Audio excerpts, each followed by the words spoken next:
¿Qué tal?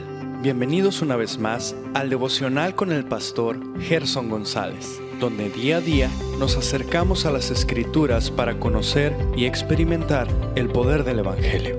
Deseamos que seas grandemente bendecido mientras escuchamos la palabra de Dios, porque la palabra de Dios no está presa. Comenzamos. Gracias por acompañarnos de nuevo. Doy gracias a Dios que en los últimos días hemos podido revisar Deuteronomio 6 del 1 al 9 y hemos podido dejar estos 8 principios acerca de la educación en el hogar. Así que te animo que si tú no has escuchado los episodios anteriores, puedas venir a nuestro podcast o a nuestro acceso en YouTube para poder escucharlos. Permíteme regresar al verso 7. Y diligentemente las enseñarás a tus hijos y hablarás de ellas cuando te sientes en tu casa y cuando andes por el camino, cuando te acuestes y cuando te levantes. El verso 7 ha sido llamado el gran mandamiento de la escuela dominical. Lo interesante es que el contexto de este pasaje no es la iglesia, sino la casa. Por cierto, no es un mandamiento dominical, sino un mandamiento diario. Tristemente, a veces la iglesia no abona o no anima para que esto sea una realidad. Más o menos la historia de muchas iglesias a lo largo y ancho del mundo en el que tú y yo vivimos es que llegarás el próximo domingo a tu iglesia y tus hijos serán separados de ti, serán segregados de ti para que alguien les dé una clase de escuela dominical. Así que permíteme observar algo. La escuela dominical surgió en 1780 en Inglaterra, cuando el señor Roberto Raikes observó la necesidad de los niños que trabajaban entre 12 y 14 horas y quienes estaban inmersos en la revolución industrial. El único día libre que ellos tenían era el domingo, así que su idea fue instruir a aquellos niños a leer, escribir y enseñar matemáticas, pero a su vez los alumnos tenían que asistir a la iglesia. Como los niños no siempre valoraban esto, Raikes les ataba un tronco de madera a la pierna para prevenir su escape. Los opositores del señor Raikes dijeron que esto tenía el potencial de destruir a la familia. Su temor era que los padres transfirieran su autoridad espiritual a los profesionales. ¿Y qué crees? Tal y como lo pensaron, sucedió. Lo que inició hace más de 200 años como una respuesta a un problema social, se quedó en la iglesia como un ministerio oficial, llegando a convertirse tristemente en un dinosaurio al que nadie quiere tocar. Y la razón por la que nadie quiere tocar es que no sabemos qué hacer con estos niños en el servicio de adoración pública. Bueno, pregúntate qué es lo que pasaba con los hijos de creyentes antes de 1780. La respuesta es muy sencilla.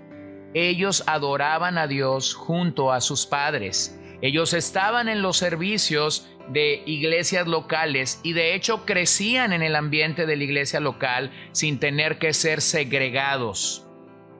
Por lo tanto, mi llamado a ti es no entreguemos la bendición que Dios nos ha dado a otros creyentes bien intencionados. Nuestra prioridad número 1 debe ser enseñar a nuestros hijos a amar su palabra. Y esto no lo logramos segregando a nuestros hijos cuando llegamos a nuestras iglesias locales. El pastor Chris Klika ha dicho: Dios nos ha delegado tanto la autoridad como la responsabilidad de instruir a nuestros hijos de acuerdo a sus principios. Podremos delegar esa autoridad a otra persona. Lo que no podremos delegar es nuestra responsabilidad. Así que la pregunta, cuando estamos ciertos que hay dos entidades que pudieran llamar nuestra atención para no asumir en obediencia el gran mandamiento. Número 1, la iglesia. Cuando padres bien intencionados creen que la iglesia es la encargada de educar espiritualmente a sus hijos. Bueno, esta no es una realidad. Ese es el llamado de cada padre en su hogar a hacerlo. Y número 2, cuando padres bien intencionados piensan que allí está el Estado para entregar buena educación. Bueno, en este momento eso es muy debatible con el tema de los libros de texto. Martín Lutero en 1537 dijo: las escuelas serán la puerta del infierno. Yo no recomiendo a nadie que envíe a sus hijos a un lugar donde las escrituras no reinan de forma suprema.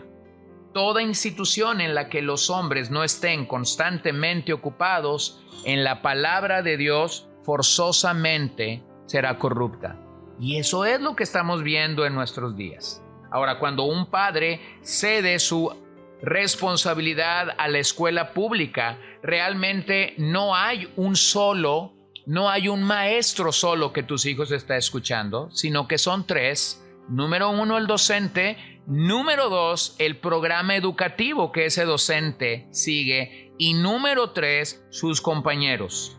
Y de acuerdo al libro de Proverbios, un muchacho, un jovencito en crecimiento, es un necio.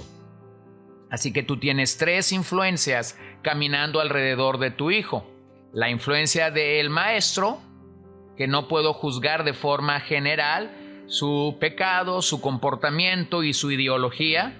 Número 2, los libros, el currículum que se lleva, el programa que se sigue, y eso es lo que hemos discutido ya en episodios anteriores. Y número 3, la presión grupal, una presión que ciertamente no buscará honrar y glorificar el nombre de Dios en nuestros días. Así que mi pregunta a ti es: ¿cuándo debemos empezar? Bueno, escuchemos lo que Isaías 28, 9 y 10 nos dice. ¿A quién se enseñará ciencia? ¿A quién se hará entender doctrina? ¿A los destetados? ¿A los arrancados de los pechos? Porque mandamiento tras mandamiento, mandato sobre mandato, renglón tras renglón, línea sobre línea, un poquito allá, otro poquito allí. Bueno, un destetado el día de hoy pudiera ser un bebé de los 6, 9 o 12 meses. Entonces desde allí comenzamos a entrenarlos con ciencia y con doctrina. No estamos esperando que se cumpla con la edad del kinder o de preescolar.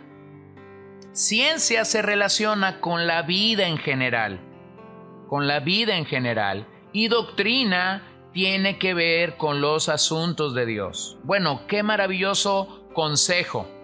No llevamos prisa, pero ve de lo sencillo y básico de la vida cristiana a lo que requiere mayor entendimiento, línea por línea, precepto por precepto. Bueno, en eso radica el problema.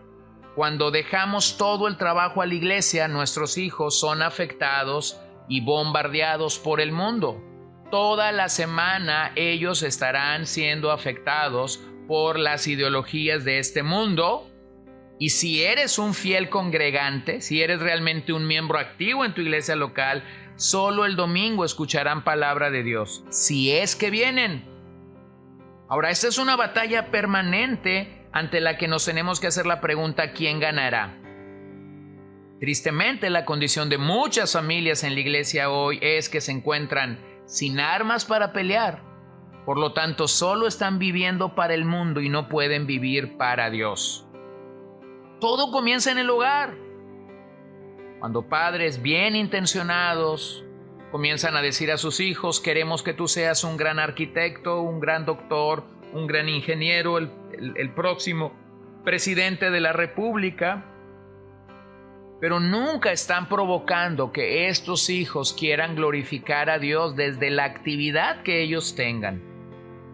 Sus hijos entonces comienzan a pensar simple y llanamente, de forma materialista, de forma hedonista. Ellos escucharán un promedio de 40 horas en la escuela pública. Vive para tu placer, vive para agradarte a ti mismo, sé tolerante, dale libertad a tus sentimientos, sal del closet y cuánta tontería usted puede imaginarte. Y si eres un miembro fiel, solo 2 o 3 horas a la semana, cuando la familia viene a la iglesia y cuando la familia será segregada, vive para Dios y vive para sus propósitos. Bueno, algunos se encuentran atrapados entre estos senderos y viven con un pie en la iglesia y con otro pie en el mundo. Lo peor es que muchas veces estamos trayendo ese modelo equivocado a la vida de nuestros hijos, cuando realmente la familia sigue siendo el taller número 1. Los padres no son dueños del hogar, sino mayordomos, recordando lo que la Biblia dice en Salmo 127, herencia de Jehová son los hijos. Pero se requiere buenos mayordomos. Por eso el trabajo de los padres en un hogar es santificar la vida de sus hijos. Pero muchos padres no están enfrentando, no están confrontando a sus hijos porque simplemente ellos quieren tener paz en el hogar. Por cierto, una paz que solo será momentánea. Observa el testimonio que la Biblia nos da de Timoteo, que fue instruido desde pequeño, que fue guiado desde temprana edad por los principios de la palabra de Dios. Así que quisiera animarte para finalizar con el gran mandamiento esta mañana, que el pasaje claramente nos muestra el concepto bíblico de lo que debe suceder en el hogar. La vida cristiana fue diseñada para ser transmitida de padres a hijos. El error del pragmatismo es decir, pero no funciona. Bueno, yo te diría a la luz de este pasaje que si aquello que tú estás usando no es bíblico, entonces no es correcto delante de Dios. Por lo tanto, enseñamos la verdad desde la plataforma de la palabra de Dios y a la par vivimos esa verdad. Esa es la única manera como podemos impactar el corazón de nuestros hijos. Si una familia lleva a cabo este modelo, entonces la iglesia se verá involucrada en el alcance de nuevas familias quebrantadas, dañadas por el pecado. Entonces seremos un verdadero testimonio en un mundo de caos y de oscuridad. Entonces el evangelio brillará como debe brillar. Así que, querido amigo, te invito a que hagas de tu hogar tu propio invernadero. Tu propio invernadero. Ese invernadero donde tus plantas traigan prestigio y traigan gloria al nombre de Cristo. Cree la verdad correcta, vive la verdad correcta en el interior de tu hogar. Vamos a orar en esta ocasión. Señor, gracias por permitirnos venir a tu palabra que sigue siendo verdadera y eficaz, a pesar de todo lo que nuestra sociedad puede opinar. Nosotros estamos convencidos y estamos seguros de que tú sigues obrando para el bien de tus hijos y de aquellos que deciden obedecerte en esta área. Educamos en el hogar por obediencia y no por preferencia.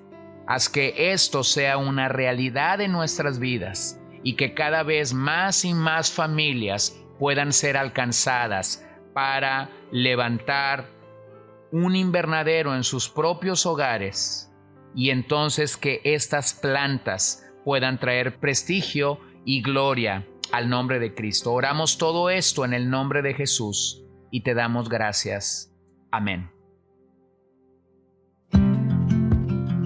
Gracias por acompañarnos el día de hoy. No olvides compartir este devocional con todos tus conocidos y recuerda que puedes seguirnos en Podbean, Spotify y Facebook como CCBN Los Mochis para que puedas escuchar todos los mensajes, los devocionales y también seguir nuestras transmisiones en vivo. Esperamos que nos acompañes el día de mañana. Que el Señor te bendiga.